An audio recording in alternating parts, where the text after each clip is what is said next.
Hey guys, it's Bruce over here at Be Cool Radios. Yeah, what do you think of this guy? 2001 scanning transceiver. Yeah, that's one you don't see every day, right? Hey, up here on top, this is my Black Knight. I'm not sure if anybody's seen that video, but it's kind of a custom 2010 where I just made it nice and custom, put a crystal switch in there, wired it up to this button so you don't have that straight capacitance, right?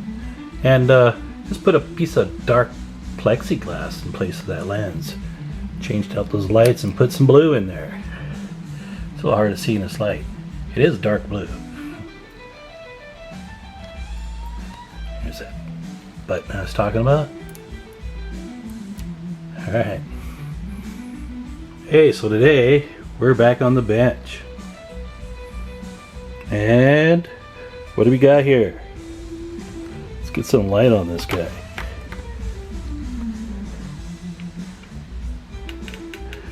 Okay. We're gonna go over the as found on this guy. Oh, these radios, they seem to fetch a pretty penny, don't they? Working or not. Something about all these knobs and switches. I don't know. To me, they look like a big old fancy alarm clock I had in the 80s. Damn thing woke me up every day. I hated that. So, as you can see, it's got shit like down in here. These are famous. They collect this dust. And this plastic is notorious for getting scratched too. I see a couple over here on the edge. So I have to take these guys apart and to get that dust out of there. And while I'm at it, I'll give you a little Bruce tip here. I use this Novus 3-step approach depending on how scratched it is. It kind of has a paste and a cleaner and a polisher. It does bring back that nice sparkle to these old pieces of dried out plastic. Yeah, you see that meter? So that's a must do on these. This radio, I believe, is stock. I'm not sure. But everything seemed to be working the way it was supposed to. So what we're going to do here is open it up, pop her top, and let everybody see. Take the wart, rip off the top of that wart, and let's see what it really looks like, right? No. The top looks pretty good, actually. If you remember, this radio had a bad clock in it. Fixable? Not really sure, but I'm going to try to do this one-handed. See if I can pull it off here. Come on, I can do it. Oh, bangity bang bang. Okay, there we go. Oh, seems to have a nice shiny transformer.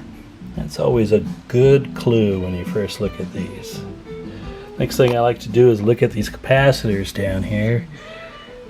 See if they show their age, any bulging at the tops. Look at that, it's pretty clean. See this fuse they have here? It's rubber. They got rubber all around this fuse so you don't touch it. Yep. Here's another one. Internal fuses. So let's take a look here. Yeah. Looks pretty good. So that's stock wiring. These guys use solid copper wiring. Now personally I don't like it, because anytime you do a repair or mod or you try to reuse that copper for anything, it doesn't like to solder to shit, because they use these posts like this, you see, and they wrap that wire around the post. So that connection relies on those 6 or 7 turns. There's no solder. Yeah. Another reason these radios can be a little finicky is they use these It's actually two boards. This board looks pretty small, right? It's actually two separate boards, one riding on top of each other. And you can see this pin right here. This is an interconnect pin between the two. Now, I don't know, you spin this transformer sideways and put it over a little bit. To me it looks like there's enough room in there for a full-size board, so yeah, it's just the thing that GE did. They made a couple mobile radios too, so hint, hint, hint. Check out that mobile version of their 2-layer board if you need some parts. Because really the bad thing on these guys, it's not the PLL chip per se, even though you can monkey with that, a lot of people do. It's the VCO.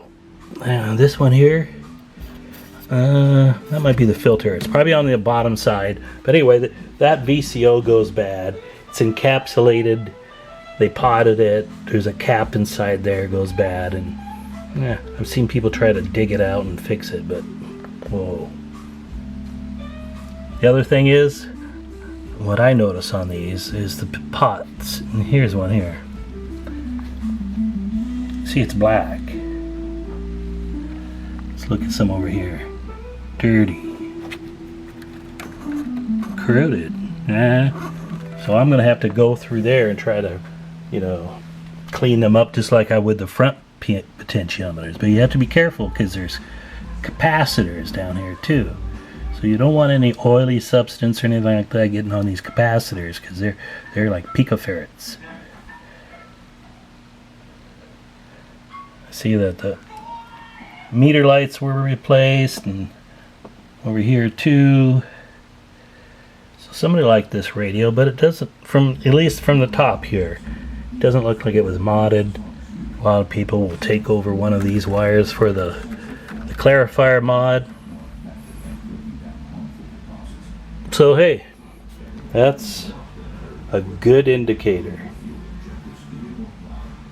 Yeah, I know the audio is broken on this, on the back side. Maybe this is the audio chip right here for the microphone preamp. But yeah, again, these guys use those 1 microfarad capacitors too. You see, these guys low down here. These are the ones that usually go bad, not these other bigger ones. Unless you see them bulging, doing crazy stuff, but usually these larger caps are good to go. I don't like doing a cap job on these kind of boards. You know, you hear people say, oh, I got all my caps replaced. Yeah, and then you look at the bottom side of that board, you go, oh my God. Because these early versions of these boards, the solder didn't always flow well. Hard to keep it good. In fact, that's what they suffer from today. It's called the pin mod, where you got to go in. You see down in that crack? Do you see that? Let me get some light over here. There's a couple dollops of solder down there. And what they do is, those are interconnect pins, and they have a few of them here and there and blah blah blah, right? But what happens is the heating expansion of these boards over time, hot, cold, cold, hot, it causes the expansion rate is different on the board than the solder. That's a good way to put it. So eventually you get hairline cracks. So you might get a radio that, yeah, you start pressing on it and it does this, or it stops working, or you do this and hey, it's good now. Yeah, that's usually what happens. So there's something we call a pin mod on this, where you kind of take this board apart. Now I'm going to have to tear all this apart, take this board off to get to the bottom side, right? There's a couple capacitors down there on that bottom you have to replace because, yeah, this is known for it. So anyway, back to that pin mod. Yeah, I'm going to have to go through and reheat up with some good liquid flux and reflow some of those guys. So that's why maybe people love these Superbases, but I would think more people would hate them because they wind up going bad for for that very reason I'm talking about. So you get a lot of people that get a little pissed off. Yeah. 2 boards in 1 radio. I get it. Look at, there's a lot of room in there though. I like that Pace radio I worked on. Okay, so what we're gonna do, we're gonna take this thing down. Take this. I'm gonna have to. See, this thing's pretty. It's not really that dirty, but you see, I'm gonna take this face off because that's what I do. Just about all my nice radios, you'll see videos of. I'm gonna take this down and clean it all, knobs, everything, clean it all. Now remember, I talked about that clock being bad, right?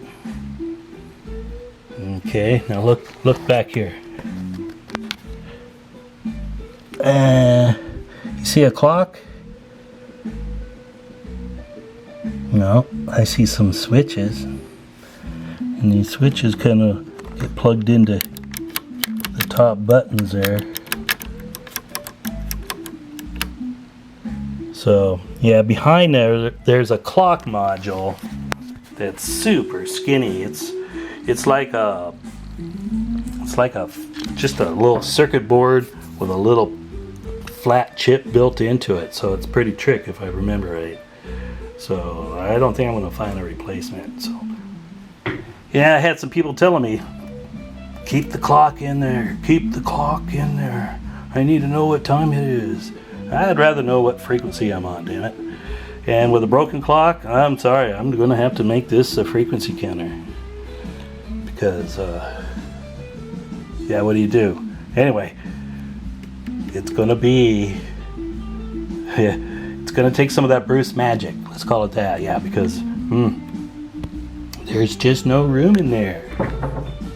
But since I got to take it all apart anyway, you see, and that's what I'm going to get at here. Retake it apart, you might as well do it. Got to do that pin mod and all that stuff. So this guy is going to, yeah, it's going to get down to the bones. All right. This is going to take a while, so you may or may not see this video update for a while. Who knows? The weather gets nicer. Be Cool Radio tends to go out and play. But yeah, I've been getting some messages from you guys. Yeah, you like my work. I appreciate that. And you know, really, all my radios are for sale. And they don't all go on eBay either, right? Some of these specialty ones, well, usually they just find homes for people that really want that in their collection. So, yeah, I do deal for sure. eBay's a hassle. They got the market. That's where you're going to find the buyers in the first place. Hey, one last little thing I got in the mail today. Check this out. Time to renew your license. They want some more money, but that's nice. Now this isn't by the FCC. This was by a third party. It says, hey, you gotta give us $35 to get your license again, but why not give us $45 more and we'll give you a nice frame. And yeah, that sounds kind of nice. People who are doing this service for hands and sending these out. So anyway, just a reminder to other folks, those licenses do expire, and time does fly.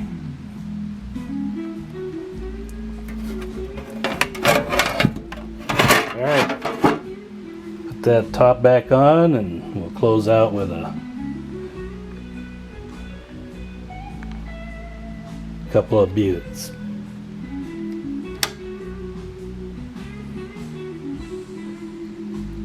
73s.